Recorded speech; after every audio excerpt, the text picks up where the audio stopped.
Can you picture being the it girl at school, adored by your folks, until one day, in a heroic move to save some girl, you bite the dust right then and there?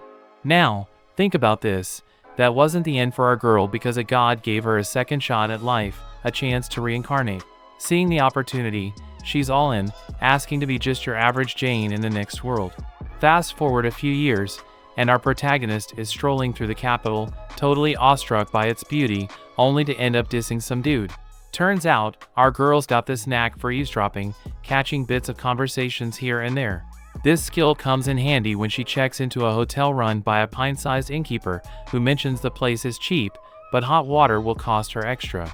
Our protagonist casually drops that she could magic up some hot water herself. The receptionist, quite taken aback, since magic users are rare around these parts, still hands over the keys. The next day, our girl sets out to explore the city, hitting up the main square, a scenic lookout, and the Dragon's Mouth, some local thrill that scares the daylights out of tourists. She then meanders through the market, noticing how the crowd seems a bit down in the dumps. Not long after, she bumps into this warrior goddess, apologizing for the intrusion. A fiery-haired dwarf pops up, warning her to steer clear of the shadier districts where bad stuff goes down. As she wanders, she accidentally collides with another lady who's quick to apologize and dusts her off. That's when our protagonist realizes not everyone's weird, some folks are genuinely nice. After snagging some meat from a vendor and showcasing her super strength and her magical bottomless pocket, she winds down for the night, questioning the innkeeper about rumors of girls going missing. The innkeeper confirms it, cautioning her since magic users are prime targets. Back in her room, she confides in a companion she's had since arriving in this world, feeling distressed that the capital isn't the paradise she hoped for. Despite shedding a few tears over never finding happiness, she doesn't give up the search. The next day, her mood lifts until she spots two workers arguing. Turns out the night shift receptionist didn't make it back. Hearing this, she sets out to find the woman, recalling the warnings about girls disappearing. Venturing into the dangerous districts was a mistake. She's ambushed, but fear not, the warrior from the morning swoops in to protect her. Just when it seemed the bandits had the upper hand, our girl effortlessly takes them down, saving the blonde. Both, now in the warehouse for the same reason, want to uncover what's happening to the missing girls. Inside, they find a locked door, behind which they hear girls crying.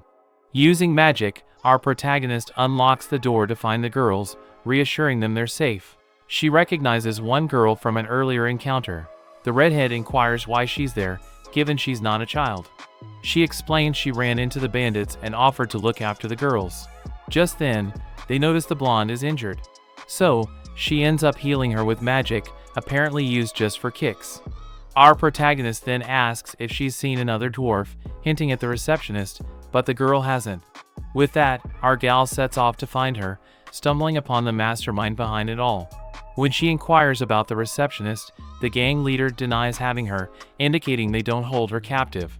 The redhead, sensing they're up to no good, attacks, but it's futile. These guys are way stronger than anyone else, proving to be A-rank warriors, the top of the top, so to speak.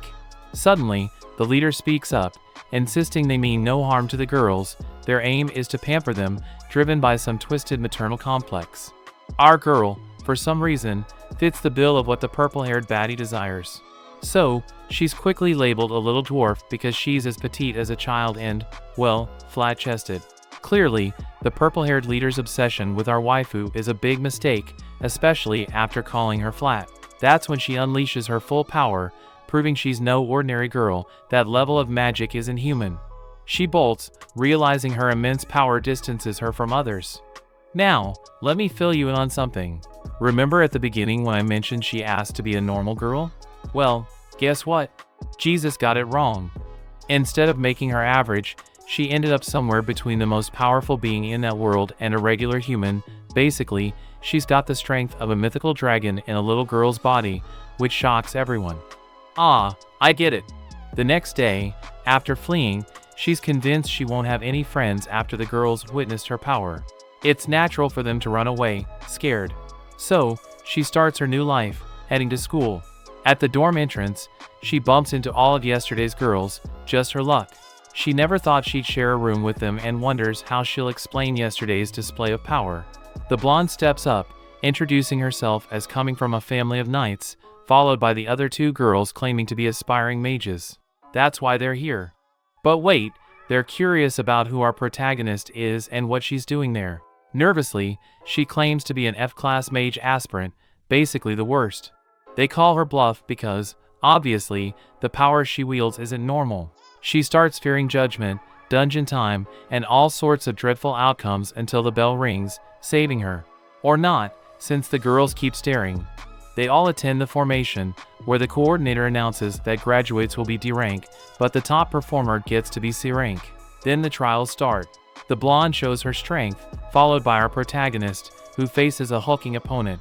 She thinks she must lose to avoid suspicion, but the oaf calls her flat dwarf, sealing his fate because she defeats him effortlessly. This raises suspicions among the onlookers, making things worse for her.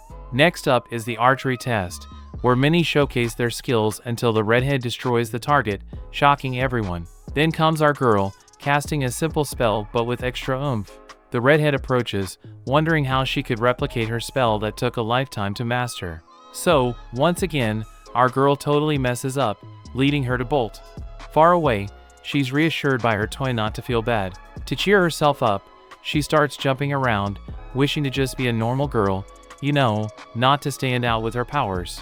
Out of nowhere, the brunette girl asks her what she's doing. Surprised by the doll, she's curious where she learned to do that. Our waifu, stuck for an answer and not wanting to risk the few friends she has by admitting she's from another world, just says it's a family secret, and the brunette seems to get it. The girl invites our protagonist for coffee, but it turns out to be an ambush. All the girls who know about her power have set a trap, demanding to know how she single-handedly took down the bandits. Our girl, facing their relentless questions, sticks to the family secret story. Seeing they're not buying it, she spins a wild yarn about being captured by a demon king, left with a dragon, until some prince slays the dragon and rescues her, somehow transferring the dragon's powers to her. A total fabrication, but hey, who's checking? Of course, no one believes her, so she gets a bit of a scolding. The brunette calls for calm, suggesting everyone has secrets and they should respect our waifus. With that, apologies are made. The next day, in class, the teacher announces an upcoming team test, and at first glance, no one wants to team up with our girl. Then, her almost friends say they'd like to team up with her. The first test is to defeat 10 rabbits. Using her powers, our protagonist locates several rabbits, but her friends are hopeless, catching none. Realizing she can't do all the work for them, she devises a plan to help her friends improve their skills. She starts with the redhead, teaching her how to make a water weapon, then shows the brunette how to control a steam ball, and lastly, helps the blonde, who lacks magic, become more agile. Despite feeling cornered by our super strong protagonist, the blonde doesn't give up, testing her speed until she loses her sword and it breaks. Instead of being upset, the blonde is motivated to train harder to match our protagonist's speed.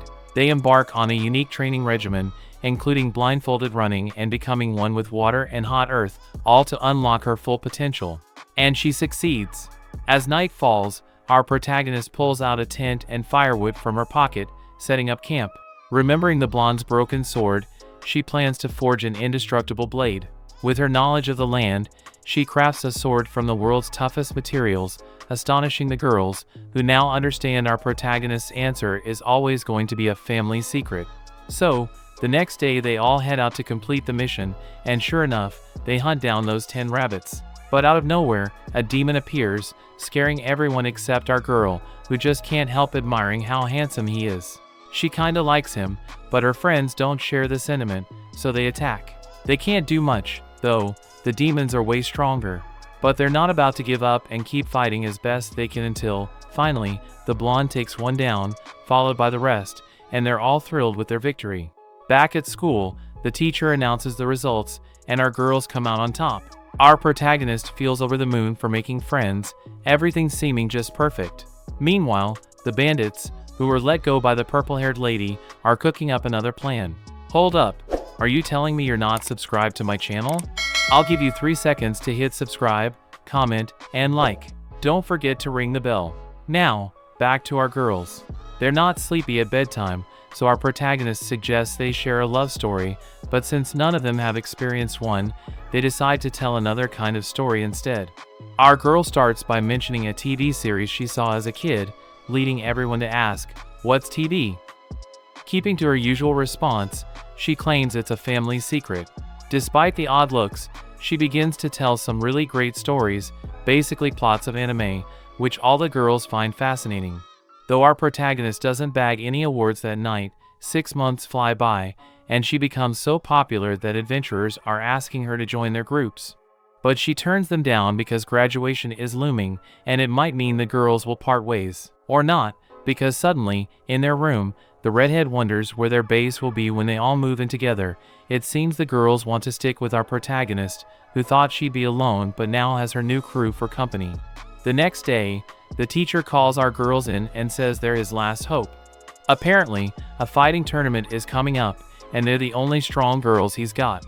He basically forces them to win for the school, which hasn't seen positive results in ages. If they don't win, the school might get shut down. Knowing this, our girls agree to fight. The next day, they show up at the Coliseum for the big fight, facing off against B-rank opponents, a step above our C-rank heroines. Somehow, our protagonist runs into the purple-haired noble, who reveals her status saved her from jail, though her colleagues weren't as lucky. However, they're out now and planning to shut down our girls' school. Hearing this, our protagonist pleads with her not to, insisting the beef is with her. The purple-haired lady then offers a deal. If her group can beat hers, she'll back off. With no other choice, our girl accepts. The fight begins, and our protagonist's friends get a little too confident, planning to go all out. Hearing this, she puts her foot down, stressing the importance of winning for the school. The blonde goes first, showcasing all the improvements she's made with our protagonist's help, maxing out her speed with swordplay to clinch a win. Next is the brunette, whose opponent calls her the weakest. Big mistake. She gets all sinister, promising destruction, and despite being knocked down and burned, it's all a ruse. She heals quickly, turning the tables on our enemy. Then, she charges at her opponent, not caring how many times she's hit because she can always heal herself. So, the enemy gives up out of fear. After that, it's the redhead's turn, who taunts the old man, making him furious. He attacks and thinks he's hurt our girl, but nope, it's a lie, she's unharmed and stronger, so he too gives up from fear. Next up is our girl, whose opponent runs away scared after witnessing the previous fights. But then, the purple-haired lady steps in, wanting to fight for her teammate. They accept, and she straight up tells our protagonist, "Flat dwarf, really bad." Our girl immediately goes for the kill, but she doesn't succeed. The purple-haired lady endures until she's called flat again, which sends our girl into a full-on attack. She doesn't finish her off, though, not wanting the crowd to see her true power, so she makes the purple-haired lady surrender, and everyone ends up happy. Even the faction leaders come up to our girls, wanting them to join their faction, but they turn them down. They want to stick together, which they seal with a crimson vow pose. Then, they all head back to the dorm, only to find the brunette has opened a business making dolls like our protagonist, planning to use the money for their graduation. They became famous and rich. Months later, they move into a hotel room, excited to start taking on missions and live off that. They talk about needing a steady income for food, weapons, and lodging until they realize they've dissed their old, ugly hotel. Big mistake. The receptionist gets mad at them for criticizing her place but still offers them a temporary job as waitresses. That doesn't last long, as they head off to check out guild missions, not sure what to choose until a mission to hunt an earth dragon pops up. It seems doable at first, but when the blonde strikes and her sword breaks, they realize they're in trouble and end up freezing the dragon from the mountains, allowing the blonde to finish it off. It was all our protagonist's idea, recalling how heroes in her TV shows did the same. All pumped, they trade the dragon for coins, but the buyer tries to lowball them, offering 10 gold coins instead of the advertised 15, wanting it alive. The brunette steps in, saying it's no big deal, they'll just take it elsewhere, making the buyer nervous. Then, smartly, she asks our protagonist to show the other dragons they've hunted, panicking the buyer since he'd be rich with those dragons. What he didn't know was that he was dealing with a successful merchant's daughter. Yep, the brunette is a merchant's daughter, and they end up selling the dragon to a fair buyer, ruining the scammer's reputation. Now, Our girls keep taking on mission after mission, proving to be a great team in battle. Back at the guild, they talk about wanting to rank up, aiming for A rank as their goal. They decide to take on harder missions, including an escort mission, and the next day, they accept it.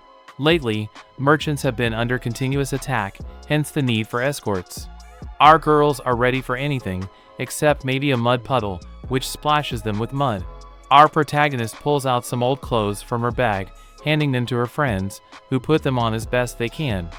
The local merchant thanks them for the escort, lately fearing for his life. The redhead assures him he'll be fine as they are there to protect him. Then the brunette arrives, sporting athletic gear that seems to catch everyone's eye. Following this, our protagonist's scout advises her to survey the area. Quickly realizing that bandits are lurking, she promptly sets up a barrier to shield the merchants. The bandits emerge, threatening death if their goods aren't surrendered. Naturally, our girls refuse to comply, and a fierce battle ensues with punches flying. Gradually, our girls gain the upper hand. Suddenly, a figure appears, seemingly in control of magic. To everyone's surprise, an iron robot joins the fray. The blonde attacks, but to no effect against this superior foe. The mage commands his robot to attack, launching our protagonist into the air, leaving her sprawled on the ground. The redhead, unable to contain herself, attacks but achieves nothing and also ends up being thrown aside. Miraculously, our protagonist gets up, defends her friend, and with her power, freezes the robot. With a slingshot, she hurls a stone, defeating the villains. A bandit then emerges, hurling insults, a fatal mistake. The redhead wants him dead, but her friends intervene, hinting at a backstory yet to be revealed. It turns out the redhead has been traveling with her merchant father from a young age. Despite their humble existence, they encountered malevolent bandits who sought to abduct her. Her father fought bravely to protect her but was killed. Adventurers arrived too late for her father but managed to defeat the bandits. They didn't abandon the redhead. Instead, they took her in, training her to become strong and self-reliant in the future. They made her a part of their group, and on her birthday, one of the group members gave her a valuable necklace that belonged to her mother, believing the redhead would take good care of it. Everything was beautiful until one day, they were ambushed by more bandits. This time, the bandits won the battle. But they didn't just rob them. The treacherous merchant who had hired them preferred the cargo over the life of a poor girl, making a deal with the bandits for half the loot. The adventurers refused to let her be taken and fought tirelessly but were ultimately overpowered. All died trying to protect her. That's when the redhead unleashed a never-before-seen power, incinerating the villains. This became the story of how she once killed. Hearing this, the blonde tears up, moved by the tale. Now, switching to the brunette story, she shares that her family was always loving and kind until a thief broke into their business and killed her father. At the funeral, a secretary approached, claiming her father had willed his lands to them, a clear robbery. For her children's sake, her mother remarried, shockingly to the secretary suspected of orchestrating her father's murder. Determined to become strong and end the mafia that killed her father and destroyed her family, the brunette left home. Following her, the blonde shares her own story. She lost her mother at a young age, and her 3 brothers and father always looked after her, being the only girl. This sparked her dream of becoming a knight. Specifically, she aspired to be a Chinese sword, reflecting her unique ambition. But seeing no one supported her, she ran away from home, a classic move. Now, our protagonist here recounts that she grew up almost like nobility until one day, her grandfather and mother were murdered, a plot orchestrated by her own father.